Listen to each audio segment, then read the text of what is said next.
Welcome to the deep dive. We're here to take a stack of sources, pull out the key knowledge, and just skip all the noise. Exactly. Today we're looking at the operational core of Europe's biggest budget airline, the official Ryanair mobile app. Yeah, and this isn't just about, checking flight times. Our sources really frame this app as the main tool for managing everything about your flight. Right. So our mission here is to kind of unpack how this app simplifies, maybe even optimizes the whole budget travel thing, how it becomes this all-in-one digital travel assistant. Absolutely. If you want to get how Ryanair keeps things so efficient, you really need to look at the tech they use on the front line.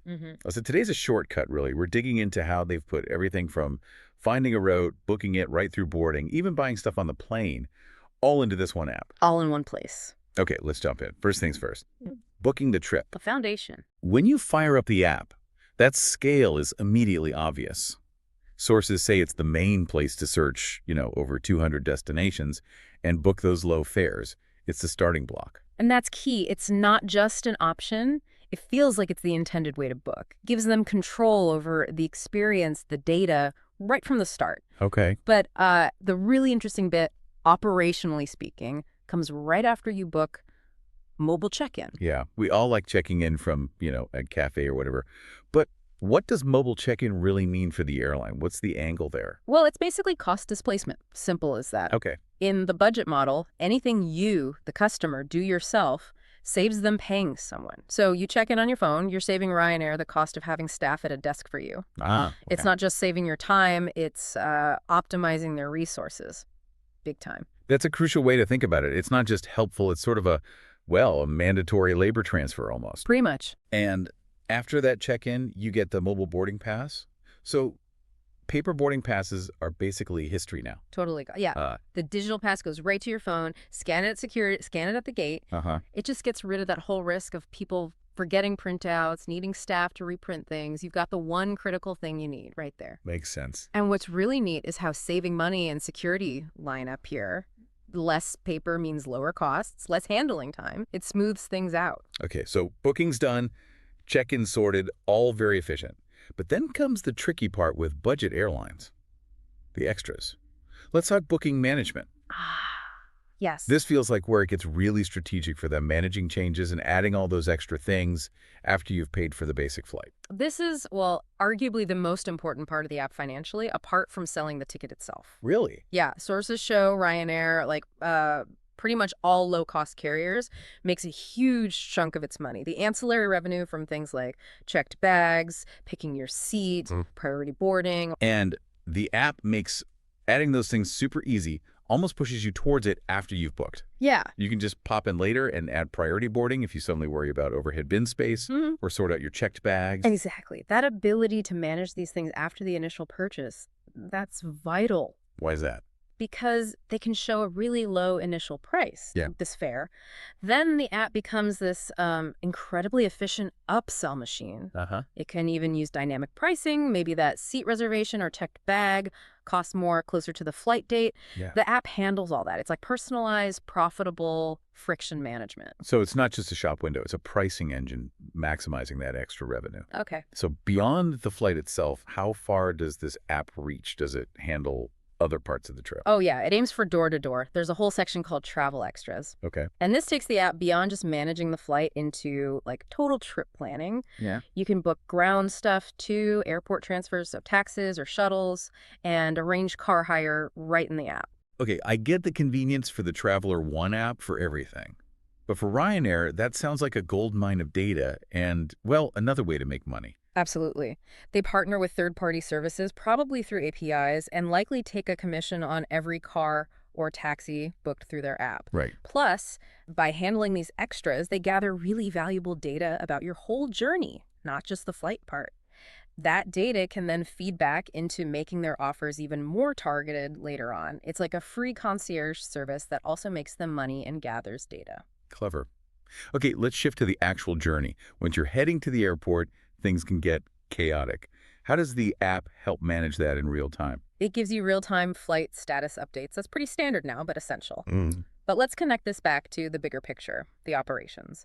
Getting instant info about delays, cancellations, gate changes. It's not just good for your peace of mind. It actually limits the airline's liability and gives them more flexibility. How does that work? Well, think about it. If they can prove they instantly pushed a notification about a 2-hour delay to your phone, your main contact point, Right. they've managed expectations. It cuts down on the huge queues you might otherwise see at the service desk or gate. Oh, okay. It shifts the burden of finding information completely onto you and your phone. That lets their airport staff focus on the physical stuff, boarding bags, etc. It's actually a key tool for keeping things orderly when disruptions happen, which they inevitably do.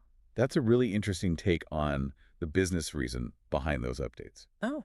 Okay, now let's dig into the features that make this feel less like just a utility and more like a proper assistant, especially what happens after you board the plane. Right, we have to talk about the in-flight services. This is another, well, pretty ingenious way they weave monetization right into the experience. I was quite surprised when I read about this. You can actually use the app while you're flying to order food, drinks, even gifts, and duty-free, and they bring it to your seat. Yeah. And our sources suggest this approach likely boosts impulse buys compared to just waiting for the trolley to roll past. How so? When you're browsing on your phone, you're not limited to what they physically loaded onto that cart. The app basically turns your phone into this always-on digital menu and shopping cart. So it drives that ancillary revenue for the whole flight, not just the, 20 minutes the trolley is in your aisle. Huh. Every seat becomes a self-service checkout. That is relentless efficiency. Okay, but let's talk about maybe the most technically impressive feature, the one that tackles a huge pain point in international travel: passport verification. Ah, yes. This is where they use some pretty specific tech to cut through the red tape. They've built in passport verification using NFC scanning. NFC. For people who aren't familiar, what's that exactly and why is it a big deal here? NFC is near-field communication. It's the same tech that lets you tap your phone to pay for things. Okay, like Apple Pay or Google Pay. Exactly. The app uses that capability to basically talk to the little microchip embedded in modern passports. It reads it and validates it digitally. It's particularly useful for certain international routes. Can you give an example? Which routes benefit from this? Well, we see it used mainly for routes crossing specific border types within Europe. Think non-Schengen countries flying into the Schengen zone. Right, where there's usually a passport check. Precisely. Where travelers normally have to show their passport and prove they can enter, this lets them do a check quickly, without needing staff time at a physical desk. So they're taking a critical, often slow airport step and letting the passenger handle it themselves beforehand using their phone. What's the actual benefit for the person traveling? The big win is potentially skipping those document check queues at the airport altogether. They can be the slowest part, especially leaving non-Schengen areas. Wow. But there's a really important catch. This only works if you're traveling with just carry-on luggage. If you need to drop off a checked bag, you still have to go to the desk anyway, so the NFC check doesn't save you that queue. Still, that's quite an advanced use of tech for a budget airline. You kind of expect NFC validation maybe at, I don't know, high security facilities, not necessarily for mass market low-cost flights. Yeah, and what's really fascinating is how they're using it. They're tackling a regulatory bottleneck head-on. They're basically preempting the airport bureaucracy by shifting that identity verification step away from the physical airport desk, letting you get verified status before you even get there. It just shows the sophisticated tech infrastructure running behind what looks like a simple app. Okay, let's pull back then. Let's synthesize this. What does all this functionality mean for you, the traveler, using or maybe planning to use an airline like Ryanair? Well, connecting it all up, this level of integration, it really defines modern budget air travel, doesn't it? The app isn't just a nice to have, it's absolutely essential for their efficiency and, frankly, their cost model. Right. It's sold as this comprehensive digital travel assistant, putting everything in one place: search, pay, shop on board, even passport checks. Yeah. But perhaps the deeper reality is that the app fundamentally shifts the responsibility and the power straight onto your phone. You effectively become your own booking agent, your own check-in staff, your own ground crew liaison, even your own border agent in a way.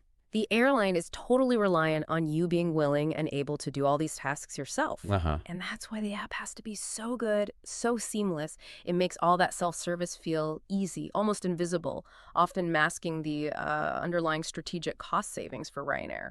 That's a really insightful look at how technology isn't just supporting the budget model, it's actively shaping and optimizing it.